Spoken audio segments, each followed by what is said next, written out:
प्रभु यीशु मसीह के पवित्र नाम में आप सबको जय मसीह की।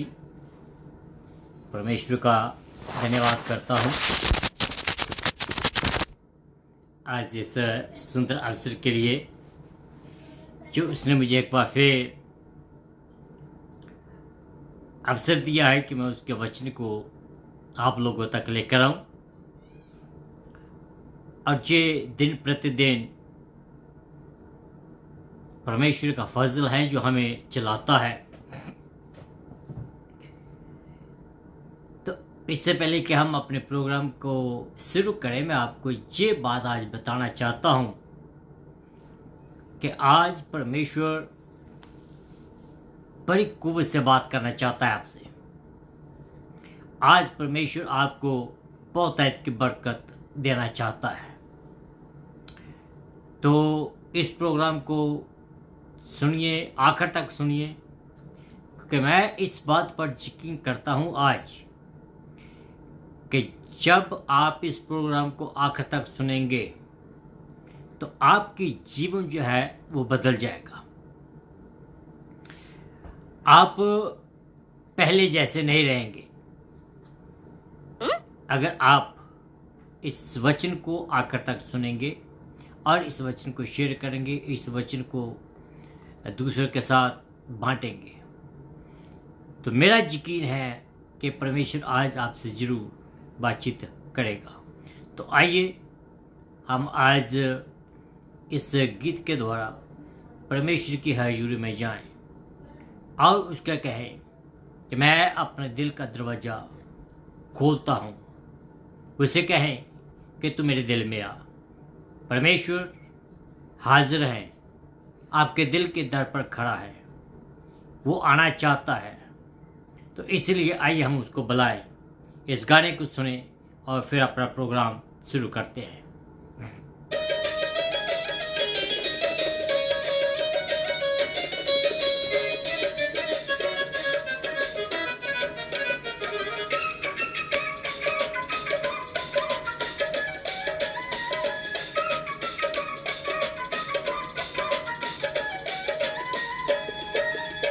तेरे हजूर यीशु जी मैं आया, तेरे हजूर यीशु जी मैं आया। आनंद शांति पाने लई खाली दिल नू मैं हाले आया, खाली दिल नू मैं हाले आया। पाक रुदी पर पूरी पाने लई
चानण ला ओले दा बूहा दिल दा मेरे दिल विच तू है चानण इस दुनिया दा दिल विच चानण ला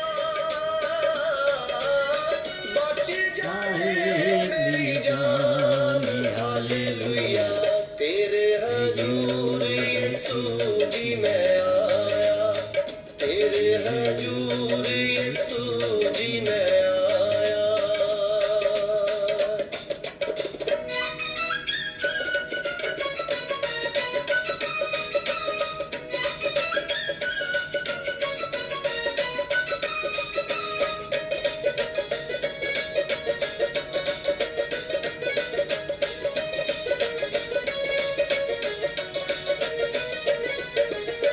कृपा कर मेरे सिरजनहारे मैं रहा तेरे संगी तन तन तेरियां सिफतां गाउंदा सदा रहा मैं आनंद कृपा कर मेरे सिरजनहारे मैं रहा तेरे संग तन तन तेरियां सिफतां गाउंदा सदा रहा मैं आनंद अमर रहे मेरी जान हालेलुया तेरे हजूर यीशु जी मैं आया तेरे हजूर यीशु जी मैं आया हालेलुया हालेलुया हालेलुया। परमेश्वर का धन्यवाद हो कि परमेश्वर ने हमें ये एक मौका दिया है। तो आइए हम अपने सिरों को झुकाएं और दुआ में जाएं। परमेश्वर भला है, उसकी रहमतें अवधि है। तो आइए हम अपने सिरों को झुकाएं और खुदावंद की तरफ चलें। मैं खास करके उन भाइयों का धन्यवाद करता हूं जो मेरे साथ अभी जुड़े हुए हैं, जिन लोगों ने अपनी प्रार्थना का विषय भेजा हुआ है। तो आइए हम मिलकर सब प्रार्थना करें, इस बात को जानते हुए कि हमारा जो खुदावंद है उसने वादा किया है कि जहाँ 2 या 3 उसके नाम पर एकत्र होते हैं तो हमारा जो परमेश्वर है हमारी प्रार्थना को सुनने वाला है। जैसे मैंने आपको पहले कहा है कि आज का प्रोग्राम आपको बहुत तरह की बरकत देने वाला है, पर बस आपने क्या करना है कि आपने सिर्फ इस प्रोग्राम को आखिर तक देखना है। तो आइए हम अपने सिर को झुकाएं और दुआ में जाएं। Hallelujah hallelujah hallelujah hallelujah hallelujah. अनुग्रह का स्वर्गीय परमेश्वर तेरा धन्यवाद करता हूँ, धन्यवाद करता हूँ प्रभु जी आज इस दिन के लिए, धन्यवाद करता हूँ पिता परमेश्वर इस मौसम के लिए, धन्यवाद करता हूँ प्रभु जी कि आज तेरा पवित्र दिहाड़ा है। धन्यवाद करता हूँ कि तेरे दासों के लिए, जिन जिन तेरे दासों ने पिता परमेश्वर आज अलग अलग जगहों में तेरे वचन की मुनादी की है, उन्हें पिता परमेश्वर की तरह एक एक वचन जो आज फैलाया गया है, जो बीज बोया गया है, वो पिता परमेश्वर 30 60 मिलकर 100 गुना फल ला सके। मैं तेरे हर एक दास को तेरे हाथों में देता हूँ, उनके परिवारों को तेरे हाथों में देता हूँ, उनके कलीसियाओं को तेरे हाथों में देता हूँ। तेरे से निवेदन करता हूँ पिता परमेश्वर कि अपने हर एक विश्वासी जन को बहुत टाइप के बरकत दीजिए। खास करके मैं प्रार्थना करता हूँ प्रभु जी जो इस समय मेरे साथ जुड़े हुए हैं, हर एक को अपने हाथों में ले, हर एक के परिवारों को बरकत दीजिए, हर एक के बच्चों को संभालें, उनकी एजुकेशन का इंतजाम करें, उनके फाइनेंसेस का तो इंतजाम करें, उनकी जॉब का इंतजाम करें, उनकी पिता परमेश्वर जो भी मुश्किलें हैं अपने पाक खजाने से उसको पिता परमेश्वर पूरा करें। हम इस बात को जानते हैं पिता परमेश्वर के जब हम तेरे से मांगते हैं तो पिता परमेश्वर हमारी प्रार्थना को अनदेखी नहीं करता बल्कि उनका तो जवाब देता है। हालेलुया। पिता परमेश्वर मैं तेरा धन्यवाद कर दो अपने आप के लिए, जो तूने मुझे मौका दिया है, मेरे होठों को छू प्रभु, मुझे पवित्र आत्मा के कंट्रोल के अंदर रख प्रभु, ताकि मैं एक एक शब्द जो आज बोलूं पवित्र आत्मा के सामर्थ्य से परिपूर्ण होकर बोलूं, क्योंकि हम जानते हैं कि जो वचन तेरी ओर से आता है, जो पवित्र आत्मा की ओर से आता है, वो कभी भी खाली वापस नहीं जाता है। इसलिए पिता परमेश्वर मैं धन्यवाद करता हूँ, खास करके मैं प्रार्थना करता हूँ भाई तरसेम के लिए और उसके पूरे परिवार के लिए। पिता परमेश्वर इस पूरे परिवार को अपनी महिमा के लिए इस्तेमाल कीजिए, उनकी डेडिकेशन के लिए, उनकी सेवा के लिए मैं धन्यवाद करता हूँ। मुझे पिता परमेश्वर को उनको बहुत की बरकत दीजिए। ओ प्रभु जी, अपने आकाश के खिड़कियां खोलकर प्रभु जी अपने बच्चे को बरकत दें। पिता परमेश्वर इसी रीति के साथ साथ में जितने भी लोग हैं मेरे साथ जुड़े हुए, जहाँ बाद में जुड़ेंगे, जहाँ प्रोग्राम के बीच में जुड़ेंगे, जहाँ बाद में जो देखेंगे, हर एक को मैं तेरे हाथ में देता हूँ। तेरे से निवेदन करता हूँ कि अपने लोगों को बहुत की बरकत दीजिए। इस सूर्य प्रार्थना को सुन कबूल का प्रार्थना यीशु मसीह के नाम से मांगता हूँ। हालेलुया, हालेलुया, आमीन। सब मिलकर कहे आमीन, आमीन। तो मेरे आज जो परमेश्वर का वचन में मिलता है वो मैं आपके सामने रखना चाहता हूँ। वो आज का जो परमेश्वर का वचन है वो हमें मिलता है, हाँ, इफिसियों की किताब 5 अध्याय उसकी 18 आयत। आज हम एक आयत के ऊपर स्टडी करेंगे, बहुत महत्वपूर्ण आयत है वो, तो प्लीज़ आप इस आयत को बड़े ध्यान से सुनिएगा।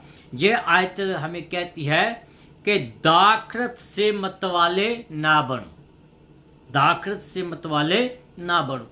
क्यों? क्योंकि इससे लुचपना होता है, पर आत्मा से परिपूर्ण होते जाओ। खुदावंद अपने वचन के पढ़े और सुने जाने पर आशीष दे, आमीन। Hallelujah, hallelujah. मुझे मालूम है कि आप लोग बहुत उत्सुक हैं इस वचन को सुनने के लिए, क्योंकि ये वचन जो है बहुत महत्वपूर्ण वचन है। और इससे पहले कि मैं अपने रीति के मुताबिक मैं आप सबका प्रभु यीशु मसीह के पवित्र और जलाली नाम में आपका स्वागत करता हूं, आपको जय मसीह की कहता हूं, और आपको good morning, good evening, good night, जहाँ भी आप हैं उसके मुताबिक मैं आपको कहता हूं। तो मेरे अजीजों, परमेश्वर का धन्यवाद इसलिए करता हूँ मैं संत पौलुस का, क्योंकि उसने बड़ी शिद्दत से और पवित्र आत्मा की परिपूरी से इन वचनों को लिखा है। हम लोग ऑलमोस्ट 1 महीने से ज़्यादा हो गया है हम बुक ऑफ जो इफिसियों की किताब है उसकी स्टडी कर रहे हैं। मैं बहुत बार ये बात कह चुका हूँ कि मैं नहीं चाहता हूँ कि इस किताब को जल्दी ख़त्म करूँ। इसका कारण ये है कि पहली बात तो कि इस किताब की जब मैं स्टडी करता हूँ मुझे बहुत बरकत मिल रही है। I am learning a lot of things, मैं खुद बहुत कुछ सीख रहा हूँ। तो इसका दूसरा कारण ये भी है कि मैं नहीं चाहता हूँ कि आप भी इसमें कुछ मिस करें। क्यों? कि ये किताब जो है एक क्रिश्चियन परिवार के लिए है, क्रिश्चियन ऑर्गेनाइजेशन के लिए है, और हर एक विश्वासी के लिए ये किताब लिखी गई है। तो इसलिए मैं पौलुस का धन्यवाद करता हूँ कि उसने अपने वचन के अनुसार हमें जो आत्मिक तरीका बताया है कि हमने कैसे चलना है। और बुद्धिमान वही है जो खुदा के वचन के अनुसार चलता भी है। बुद्धिमानी इसी में ही है। क्यों? क्योंकि जो विश्वासी है, जब उनको पता चल चुका है, वचन में बार बार संत पौलुस ये कहता है कि तुम सत्य को जान चुके हो। जब तुम सत्य को जान चुके हो तो कहता है कि तुम सत्य के अनुसार चलो भी। तो हमारा जो फर्ज है वो ये है कि हम सत्य के अनुसार चलें। तो हम लोग इस किताब में थोड़ा आगे बढ़ते जाएंगे और देखेंगे कि आज हमारे लिए जो परमेश्वर ने आत्मिक खुराक रखी है, आत्मिक भोजन रखा है, वो क्या है, और परमेश्वर में क्या चाहता है कि आज हम इन वचनों से सीखें। इस वचन को, इस आयत को बहुत सारे लोग जो है मिस यूज करते हैं।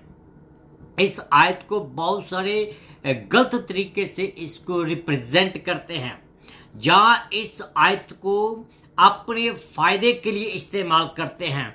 तो मैं थोड़े से जो हमारे दिलों में जो भुलेखे हैं, शंकाएं हैं, मैं उनको आज दूर करने की कोशिश करूंगा। हो सकता है कि मैं इस आयत के साथ पूरा न्याय करूं और आप इससे बहुत कुछ सीख सकें। तो आइए मेरे साथ मैं एक बार फिर इस आयत को पढ़ता हूं आपके साथ, ताकि आपको पता चल सके कि हम कौन सी आयत में है और कौन सी स्टडी कर रहे हैं। इसमें लिखा है, दाखरस पीकर मतवाले ना बनो। क्यों? क्योंकि इससे लुचपना पैदा होता है, परंतु आत्मा से परिपूर्ण होते चले जाओ। मैं आपको ये बात कहना चाहता हूं कि जो संत पौलुस है, उसने एक नींव डाली थी, और वो नींव जो है दिन प्रतिदिन एवरी शब्द के साथ, हर एक आयत के साथ उस नींव को वो बहुत मजबूत करता चला जा रहा है। He is doing a fantastic job so far. और जब उसका वचन हमारे पास पहुंचता है तो वो हमारे दिलों में फैंटास्टिक बात जो है वो कर रहा है। उसका खास जोर कलीसिया के लिए ये था कि वो संसार से अलग दिखाई दे, संसार से वो अलग दिखाई दे। संत पौलुस का बार बार हमारा यही है कि जो मसीह लोग हैं, they should be different than the worldly people. उनका रहना बहना, उनका बोलचाल, उनकी हर एक जो बात है वो दुनिया से अलग दिखाई देनी चाहिए। क्यों? क्योंकि खुदा ने हमें अलग कर लिया है। खुदा ने हमें इस संसार से अलग किया हुआ है। सो उसने अपने लहू से हमें खरीदा हुआ है। तो वो कहता है कि हमें इस संसार से अलग रहना है, क्योंकि उसने हमारी कीमत जो है वो अदा की हुई है। उसने हमें चुन लिया अपने काम के लिए। हम अपने गुनाहों से मरे हुए थे, we were dead in our sin, okay. पर जब उसने हमें ढूंढ कर उस भयंकर सजा से बचाया है, जो पाप की जो मजदूरी है, आप सब जानते हैं कि वो है मृत्यु। और खुदावंद ने अपनी मृत्यु के द्वारा हमें उस शैतान के गुलामी से और सैतानिक मृत्यु से बचाया है, और परमेश्वर ने अपने बेटे और बेटियां बनाया है। कलोसियों की किताब उसका 1 अध्याय उसके 13 आयत के बीच में लिखा है, उसने तो हमें अंधकार के साम्राज्य से छुड़ाकर अपने प्रिय पुत्र के राज्य में प्रवेश करवाया है। हम लोग कहाँ थे? हम लोग अंधकार के साम्राज्य के अधीन थे।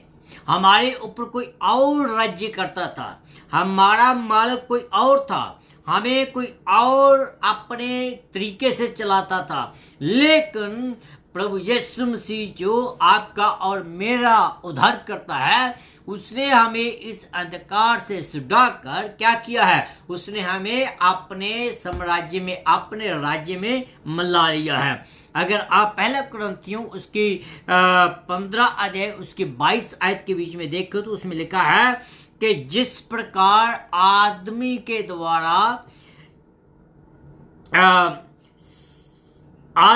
द्वारा मृत्यु आई, उसी प्रकार आदमी के द्वारा, प्रभु यीशु मसीह के द्वारा इस संसार में निजात आई। तो प्रभु यीशु मसीह ने हमें निजात दिया। जब उसने हमें बचाया है तो उसने एक और काम किया है, उसने हमें एक संगति में मिलाया है, मीनिंग उसने हमें कलीसिया में मिलाया है। क्यों? क्योंकि कलीसिया का जो सिर है वो प्रभु यीशु मसीह है। और वो चाहता है कि उसकी जो कलीसिया है, उसके जो अंग हैं, वो बढ़ते चले जाएं।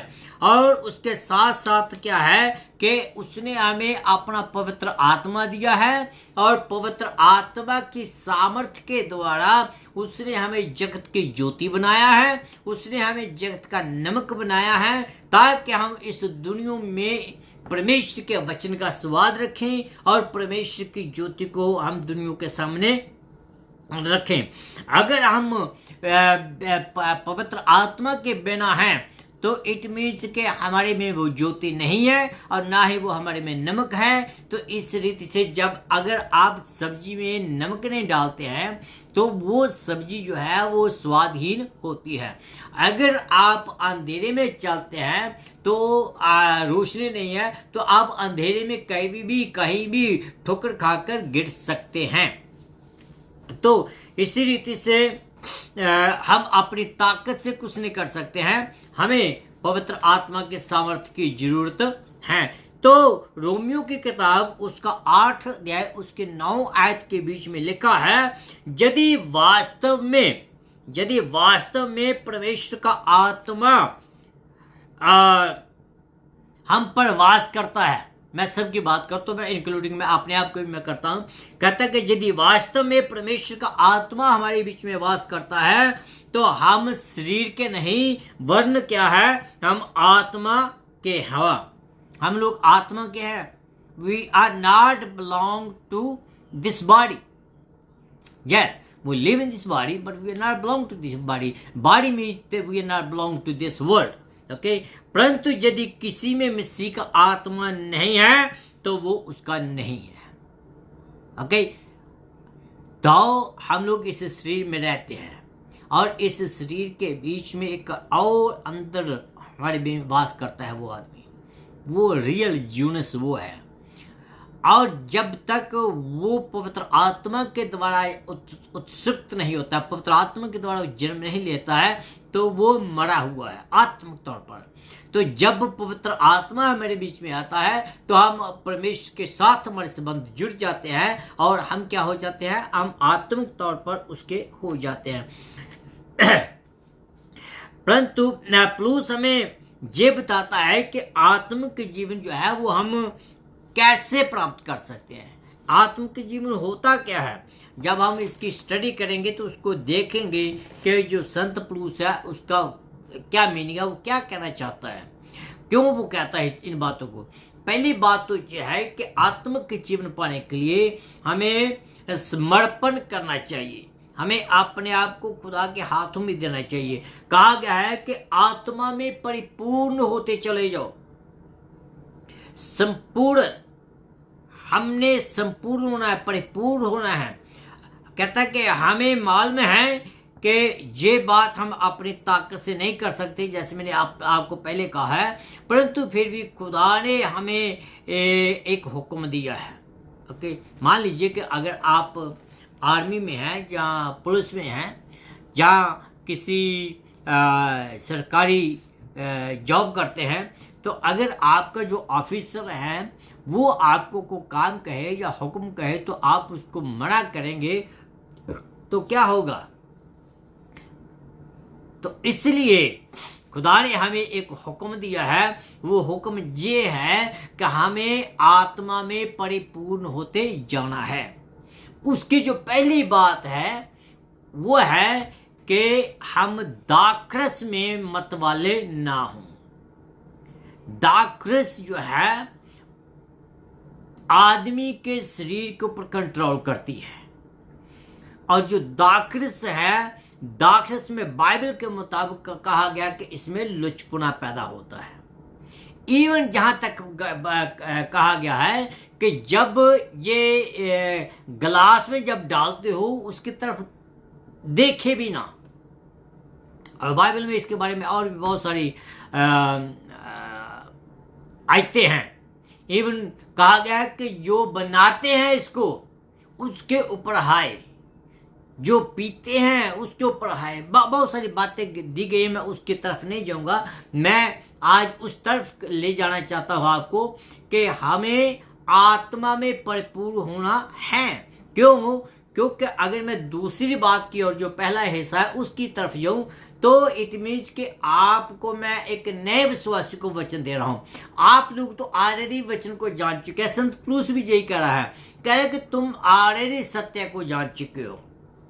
तो जब हम सत्य को जान चुके हैं तो हमें पता है कि क्या करना है, लेकिन वो एक हुक्म देता है कि हमें आत्मा में आगे बढ़ना है, आत्मा में मजबूत होना है। जब आदमी नशे में चूर होता है तो वो अपनी जिंदगी जो है वो नशे के हाथों में कर देता है।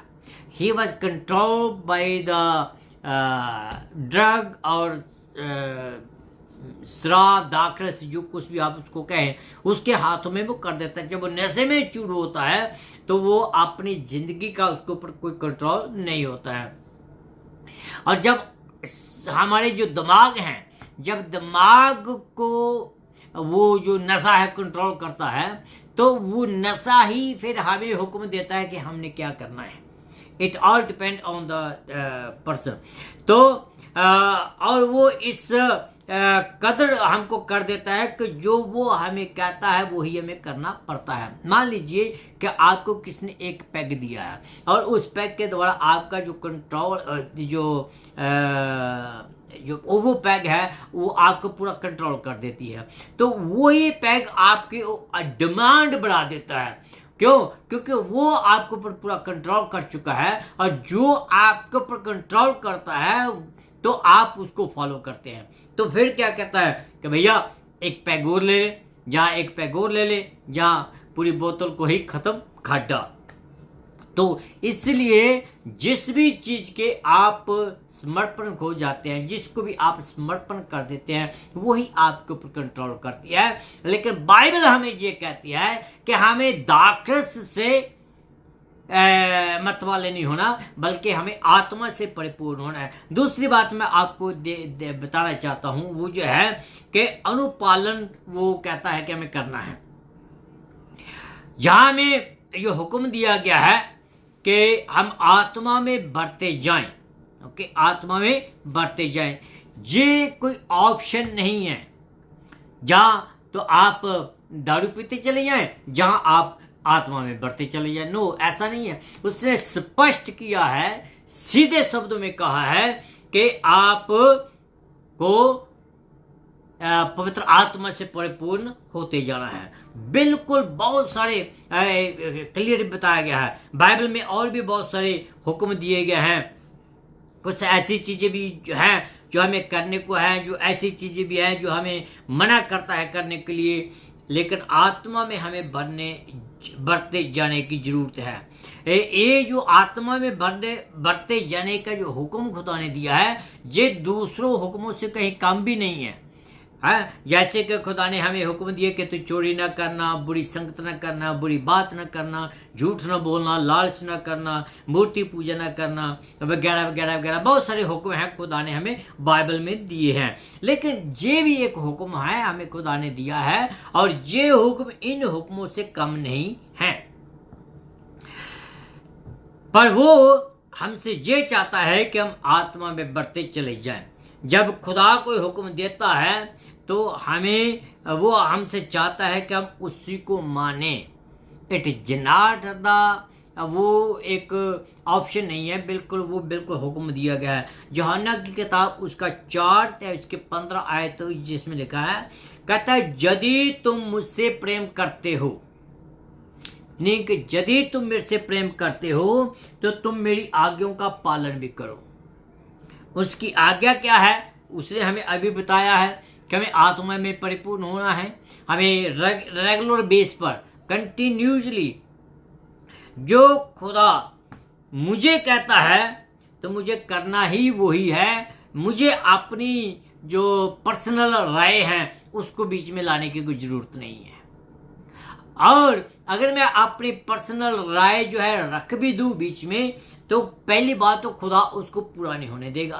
संभव अगर हो भी गया तो खुदा हमें ऐसे मोड़ पर ले आएगा कि हमें पश्चाताप के मोड़ पर वो ले जाएगा। कहता है कि हमें आत्मा में परिपूर्ण होना है। फिर आगे वो कहता है कि हमें काबू में रहना है।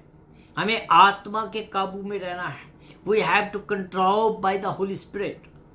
ऐसा नहीं है कि हम किसी और के अंडर हैं या किसी और से बात करें। जहां पौलुस दो आदमियों की बात करता है और उन दोनों आदमियों के बीच में आपको मैं अंतर बताना चाहता हूं। कहता है कि जब आदमी थोड़ी सी भी दारू पी लेता है, जैसे मैंने पहले कहा है, तो दारू उसके ऊपर कंट्रोल कर लेता है। और दूसरा आदमी वो ये है कि वो जब आत्मा में बढ़ता है तो आत्मा उसके ऊपर कंट्रोल कर लेती है। हाँ, मैं आपको एक बात बताऊँ, मैं आज तक कोई नशा तो नहीं किया है, ना कभी मैंने दारू पी, ना कभी मैंने कोई सिगरेट, कुछ ऐसे मतलब नशा नहीं किया।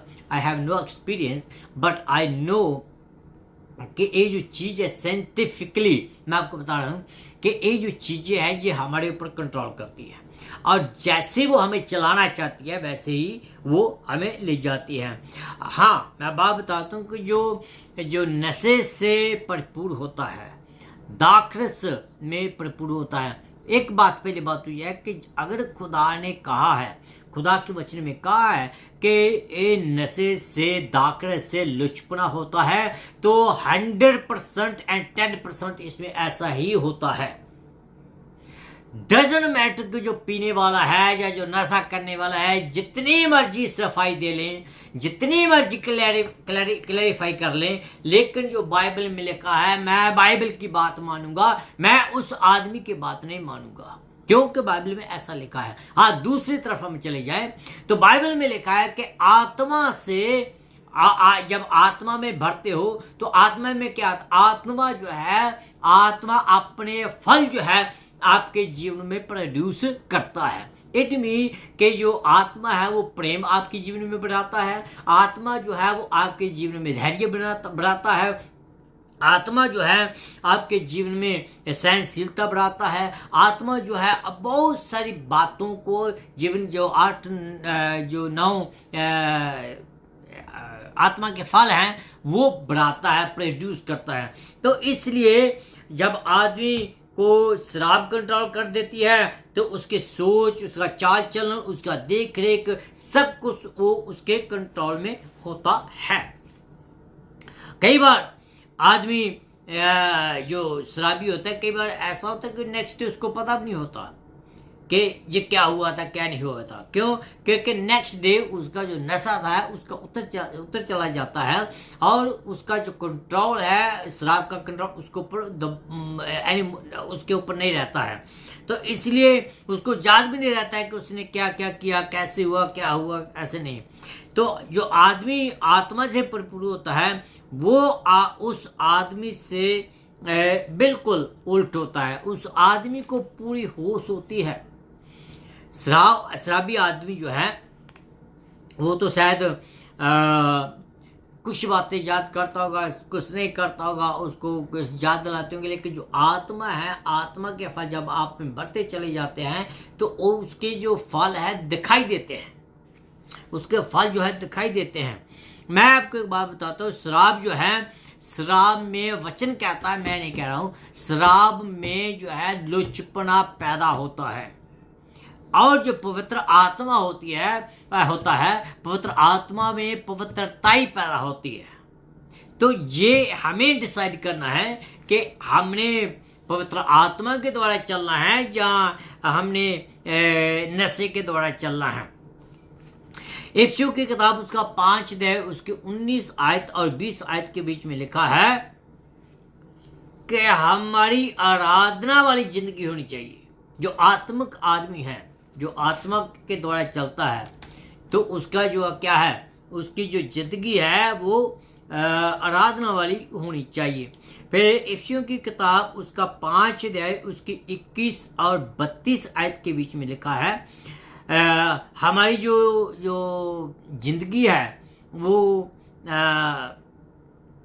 एक शादीशुदा जिंदगी जैसे हमारी होनी चाहिए, अच्छी जिंदगी होनी चाहिए, एक एग्जाम्पलरी जिंदगी होनी चाहिए। तो इसके साथ साथ इफिसियों की किताब उसका 6 अध्याय उसकी 1 आयत से लेकर 4 आयत के बीच में लिखा है कि आत्मा के द्वारा जब आदमी चलता है उसका प्रभाव उसके पारिवारिक जिंदगी के ऊपर भी पड़ता है। उसका परिवार की जिंदगी जो है उससे आप पता चल जाता है कि ये आदमी आत्मा के द्वारा चलता है, जहाँ ये आदमी किसी और के द्वारा चलता है। फिर हमारा कामकाज, हमारा परिवार की जिंदगी, अगर इफ्सियों की किताब उसका 6 अध्याय उसके 10 आयत से लेकर 17 आयत के बीच में देखें, उसमें लिखा है कि हमारी आत्मिक जद्दोजहद करने वाली जिंदगी होनी चाहिए। ऐसा नहीं है कि हमने एक बार बपतिस्मा ले लिया, तौबा कर ली और आराम से बैठ गए। मैं आपको एक बात बताता हूँ, ये एक्सपीरियंस मैं आपको बता रहा हूँ कि जब आप तौबा करते हैं, जब बपतिस्मा लेते हैं, उसके थोड़ा समय बाद आपका जीवन जो है वो बहुत ही खराब गुजरेगा, बहुत खराब गुजरेगा। क्यों? क्योंकि शैतान जो है, आप शैतान की साम्राज्य से छूटकर आ रहे हैं और शैतान जो है वो आपका पीछा नहीं छोड़ेगा थोड़े समय के लिए। वो दोबारा आपके ऊपर अटैक करेगा, दोबारा आपको वो अपने साम्राज्य में ले जाने की कोशिश करेगा। लेकिन पवित्र आत्मा आपके अंदर है और पवित्र आत्मा जो है वो कभी किसी को कंपेल नहीं करता है, आपको आज़ादी देता है। आपको मजबूत बनना है कि आपने कौन से रास्ते पर चलना है। तो जब आप इस टेस्ट से पास हो जाते हैं तो शैतान आपका फिर बाद में कुछ भी नहीं कर सकता है। फिर इफ्सियों की किताब उसका 6 अध्याय उसकी 18 और 19 आयत के बीच में लिखा है कि हमारी प्रार्थना वाली जिंदगी जो है वो होती है। प्रार्थना वाली जिंदगी जो है, जो विश्वासी है, जो मसीह को जो प्यार करता है, उसकी जो जिंदगी है वो प्रार्थना वाली होती है। उसको प्रार्थना करने में कोई संकोच नहीं होता है, कहीं भी उसको खड़ा कर दो वो प्रार्थना करने में खुश होता है जब उसको कहा जाता है। तो इसलिए हम लोग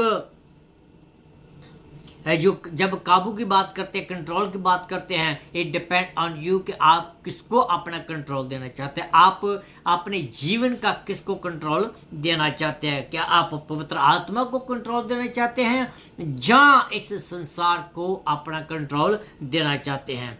जब खुदा का आत्मा हमारे बीच में काम करता है तो वो आत्मा के फल भी पैदा करता है, जैसे मैंने आपको पहले कहा है। तो आत्मा के फल जो है आपके जीवन में दिखाई देने चाहिए। रोमियो की किताब उसका 8 अध्याय उसके 29 आयत के बीच में लिखा है, क्योंकि जिसके विषय में उसे पूर्व ज्ञान था, उसने उन्हें पहले से ठहराया भी कि वे उसके पुत्र के स्वरूप में हो जाएं, जिससे कि वह बहुत से भाइयों में पहलौठा ठहराए। पवित्र आत्मा जो है वो कभी कभी का धंधा नहीं है, जहाँ आज प्रार्थना कर ली कल छोड़ दी, या आज पवित्र आत्मा में परिपूर्ण हो गए तो फिर कल वैसा जीवन, ऐसा नहीं है। कहता कि पवित्र आत्मा में परिपूर्ण होते जाओ, it mean the present continuous tense. हमें लगातार कहता है कि पवित्र आत्मा में हमने परिपूर्ण होते जाना है, और पवित्र आत्मा हमेशा आपके अंदर आपके जीवन में रहना चाहता है और रहता भी है जब आप उसको अलाउ करते हैं। तो वह हमारे ऊपर कंट्रोल करना चाहता है। जब हम उसको अपने जीवन में आने देते हैं तो वो क्या करता है, हमें दिन प्रतिदिन वो मारता है, दिन प्रतिदिन वो हमें मारता है, हमें करेक्ट करता है, और इसके साथ साथ हमें वो अपनी महिमा के लिए इस्तेमाल करता है। मीनिंग, मारने का मीनिंग क्या है कि वो हमें दिन प्रतिदिन बढ़ता रहता है अपनी सामर्थ्य से, अपनी सामर्थ्य हमें देता रहता है। जब हम उसकी सामर्थ्य को लेकर चलते हैं तो परमेश्वर हमें कभी भी गिरने नहीं देता है।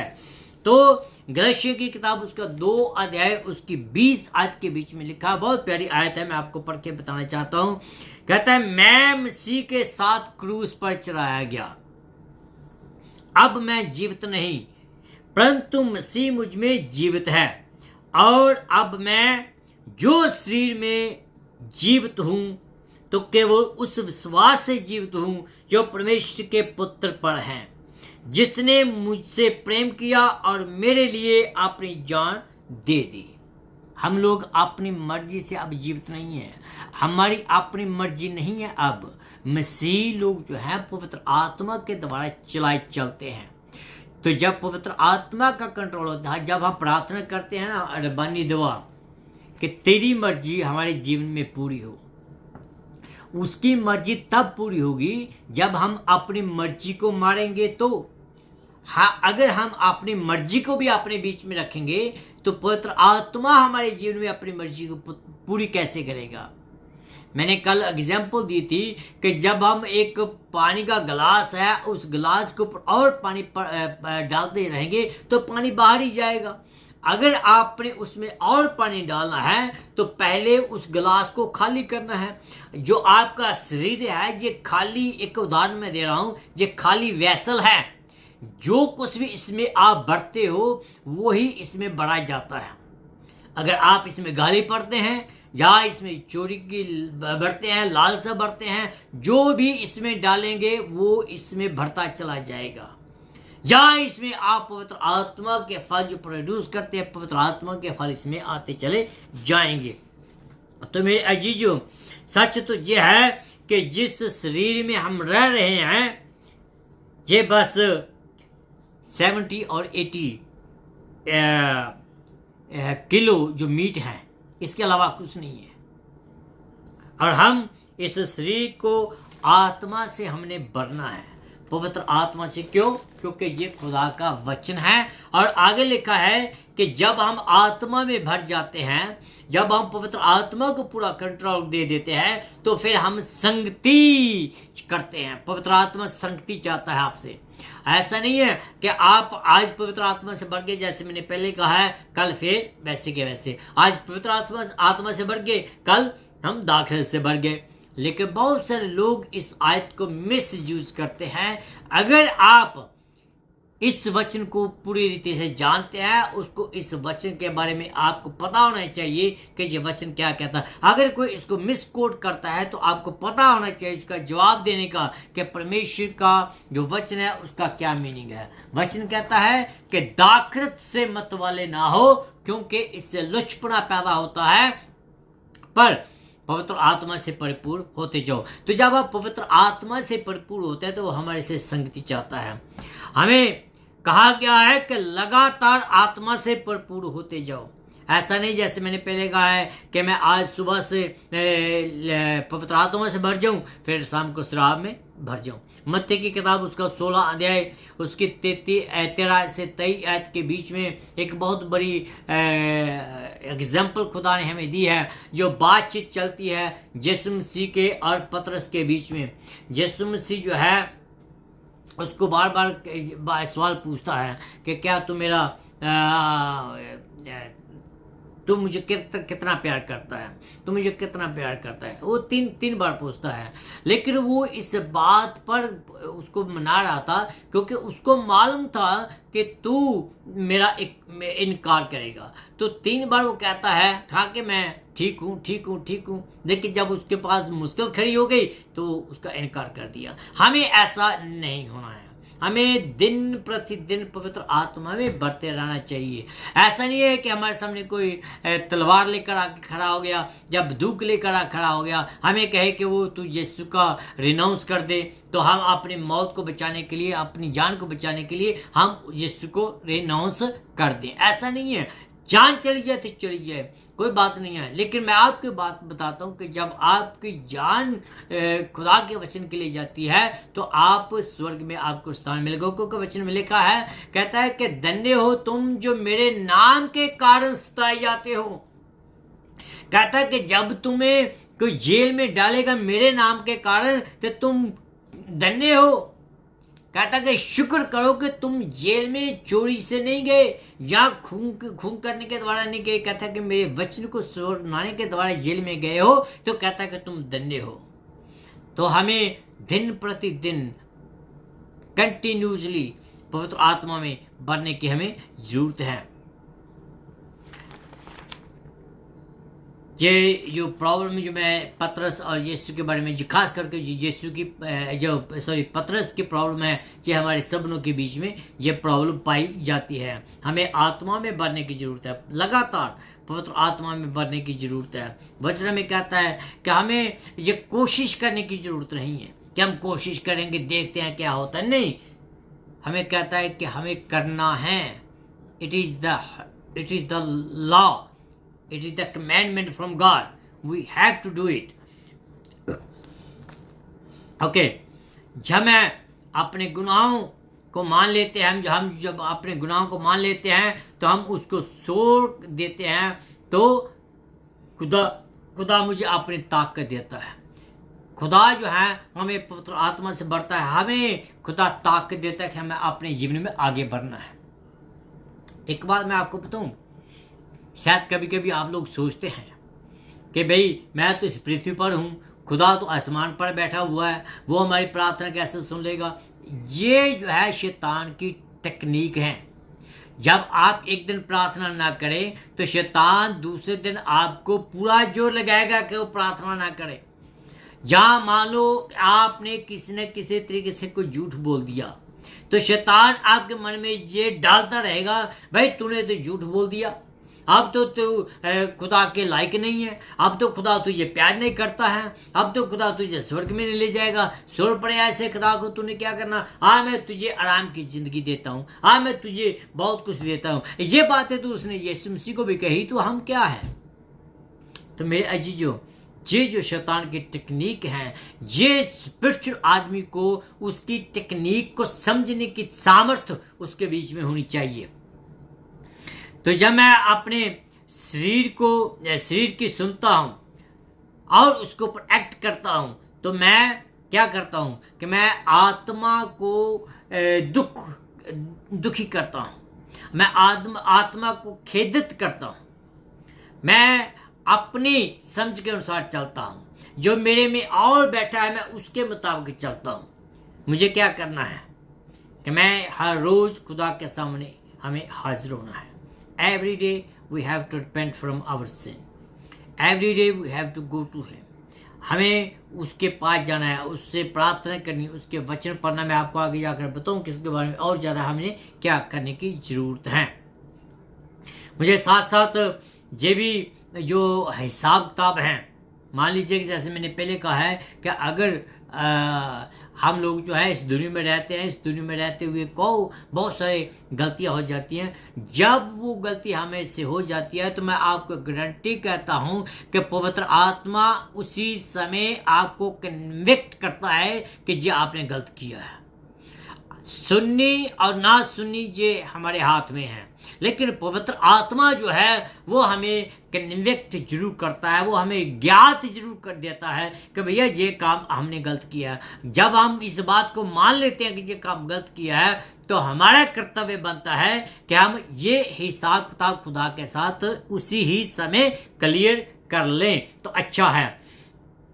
जैसे मैं बचपन में पढ़ाई करता हूँ और वचन को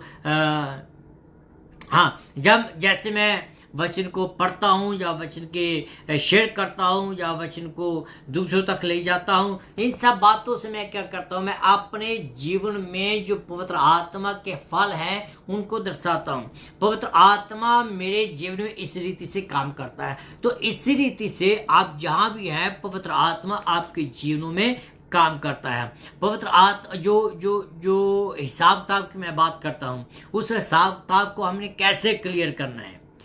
आपने शायद सोचा होगा, हाँ भैया तूने कह तो दिया कि ये हिसाब किताब क्लियर करना, लेकिन कैसे। मैंने जैसे पहले कहा है कि अगर आपको पता चल जाए कि आपने गलत काम किया है, वचन में जाएं, वचन में ढूंढें कि ये जो आपने काम किया है ये अच्छा है, ये गलत है। अगर वचन के मुताबिक गलत हैं तो आपको घुटने के बल होने की जरूरत है।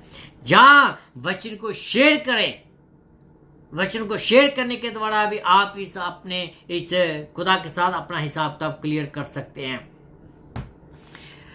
मैं अपने आप को प्यार करता हूँ और मैं अपने से ज़्यादा अपने भाइयों को प्यार करता हूँ, अपने से ज़्यादा अपने कलीसिया को प्यार करता हूँ, अपने से ज़्यादा अपने विश्वासी भाइयों से ज़्यादा प्यार करता हूँ।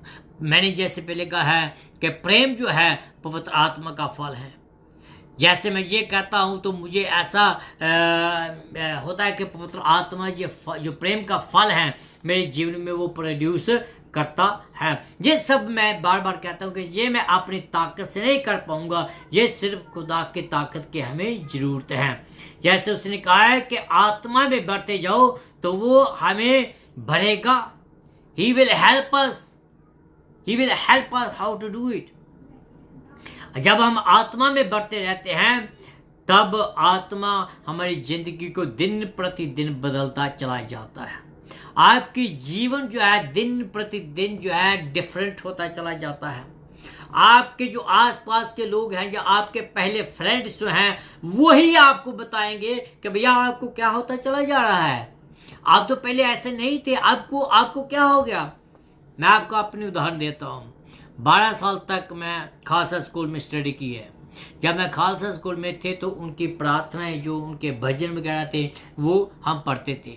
मुझे अभी तक वो ज़बानी याद है। तो जब मैं वचन में आया, खुदा में आया, तो मुझे पता चला कि ये जो बातें हैं ये गलत बातें हैं। तो मैं आराम से उनके असेंबली में खड़ा होता था, क्योंकि स्कूल है, स्कूल के लिए तो खड़ा होना पड़ता है। लेकिन मैं अपने मुंह से वो जो शब्द थे वो पढ़ने मैंने बंद कर दिए। जो प्रिंसिपल था उसने मुझे एक दिन बुलाया, उसने मुझे पूछा क्या बात है। मैंने उसको बोला कि बात यह है कि अब मुझे वचन की समझ आ गई है। मीनिंग कि जब आप आत्मा में बढ़ते चले जाओगे, जब पवित्र आत्मा आपके जीवन में काम करता चलेगा, आपको शायद बाद में पता चले, लेकिन दूसरों को पहले पता चल जाएगा आपके जीवन के बारे में कि आपका जो जीवन है वो बदलता जा रहा है। क्या बात है। तो इसलिए हमें आत्मा में बढ़ने की जरूरत है। डे बाय डे हमें बदलने की जरूरत है। जब हम आत्मा में बढ़ते हैं, जब हम कंटिन्यूसली आत्मा में बढ़ते हैं, तो पहली बात तो आपका जीवन बदलता है, दूसरी बात कि वो आपके घर को बदलता है। तो फिर हम एक दूसरों को प्यार करना सीख जाते हैं। आपके परिवार के बीच में प्यार आता है, आपके मम्मी पापा के साथ आपका प्यार बढ़ता है, आपके आसपास के लोगों से आपका प्यार बढ़ता है। तो जब हम ऐसा करते हैं तो हम जब एक दूसरे को प्यार करते हैं तो हम एक दूसरे को अपलिफ्ट करते हैं। जब आत्मा हमारे ऊपर कंट्रोल करता है तो हमारी शादीशुदा जो जिंदगी है वो बदल जाती है। That is very important also. एक मसीह के लिए ये बहुत ज़रूरी है। तो हम एक दूसरे को रिस्पेक्ट देना शुरू कर देते हैं। जब पवित्र आत्मा हमारे में काम नहीं करता है, जब यीशु मसीह हमारे जीवन में काम नहीं करता है, तो हम बेसिकली हमारा जो इंडियन कल्चर है, तो हम कोशिश यही करते हैं कि जो औरत है वो हमारे अंडर रहती हैं। लेकिन जब पवित्र आत्मा में हमारे बीच में आ जाता है तो हम एक दूसरे को इतना ही रिस्पेक्ट करते हैं जितना हम अपने आप के रिस्पेक्ट करते हैं। तो वो हमारी ज़िंदगी को बदल देता है, वो हमारी शादीशुदा ज़िंदगी को बदल देता है। तो हम एक दूसरे को प्यार करना शुरू कर देते हैं, एक दूसरे को अपलिफ्ट करना शुरू कर देते हैं, और हमारे में बदलाव जो है वो आता रहता है। जब पवित्र आत्मा हमें कंट्रोल करता है तो हमारी कलीसियाओं के बीच में भी जो बदलाव आता है। इट डजंट मैटर के पादरी से शुरू हो, इट डजंट मैटर के एल्डर से शुरू हो, इट डजंट मैटर के किसी चेयरमैन से शुरू हो, इट स्टार्ट विद यू। ये मेरे से शुरू होगा। जब मैं अपने आप को पवित्र आत्मा के कंट्रोल में कर दूंगा, पवित्र आत्मा मेरे जीवन में काम करना शुरू कर देगा, तो दूसरे लोग देखेंगे तो automatically they will try to do what God is doing in your life. तो जब हर एक चर्च मेंबर जो है आत्मा में इससे बढ़ता चला जाएगा, तो मैं आपको पूरा यकीन दिलाता हूँ कि जो चर्च है वो खुदा की मर्जी को पूरा करना शुरू कर देती है। जब पवित्र आत्मा हमारी चर्चों में काम नहीं करता है, हम उसको काम नहीं करने देते हैं, तो हमारी चर्च जो है वो डेड की डेड रहती है।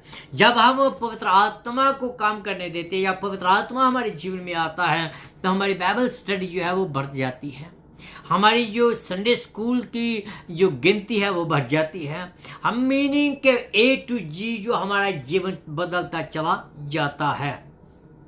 पवित्र आत्मा जब हमें कंट्रोल करता है तो संसार बदल जाता है। It start with you and with me. जब हर खुदा का बच्चा जब आत्मा में बढ़ता है तो मैं यूनिवर्सल चर्च की बात करता हूँ, धीरे धीरे धीरे धीरे धीरे the whole universe will be change. That is God's plan, that is God's plan. वो प्लान कि जो खुदा ने अदन बाग में शुरू किया था कि आदम के साथ वो संगति करे, और वो संगति जो थी शैतान के द्वारा टूट गई। और खुदा का अल्टीमेट प्लान वही होगा कि वो आदम जात के साथ संगति फिर करेगा, और डेफिनेटली करेगा। और वो तब करेगा जब खुदा का एटर्नल जो राज्य आएगा। तो मेरे जो ये तब होगा जब हम अपने आप को खुदा के हाथों में दे देते हैं। क्या आप पवित्र आत्मा को कंट्रोल देने के लिए तैयार हैं या नहीं हैं? क्या पवित्र आत्मा को आप इनवाइट करते हैं या नहीं करते हैं? अगर आपको किसी भी रीति से अगर आपको ज़रूरत है, हेल्प की ज़रूरत है स्पिरिचुअल ग्रोथ के लिए, आप अपने लोकल पादरी से बात करें, वचन को पढ़ना शुरू करें, प्रार्थना करने शुरू करें। अगर फिर भी कोई ज़रूरत है तो प्लीज़ मुझे टेक्स्ट मैसेज करें, मुझे ईमेल करें। मेरी ईमेल है junasm@yahoo.com। मेरा फ़ोन नंबर है 2149141206। प्लीज़ आप कॉन्टैक्ट मुझे करें तो I will help you to walk through in the spiritual realm। तो आइए हम अपने सिरों को झुकाएं। उम्मीद करता हूं कि खुदा ने आपके साथ बातचीत की है और इस रीति से आप आगे बढ़ते चलिएगा। मैं फिर ऑन वेडनेसडे शान रेडियो के ऊपर 9 से लेकर 10 बजे फिर होऊंगा। तो प्लीज़ आप लॉग इन करिए, प्लीज़ आप शेयर करिए और दूसरों को भी बताएं, और खुद सभी के सभी खुदा से आशीष पाएं। आइए हम प्रार्थना करें।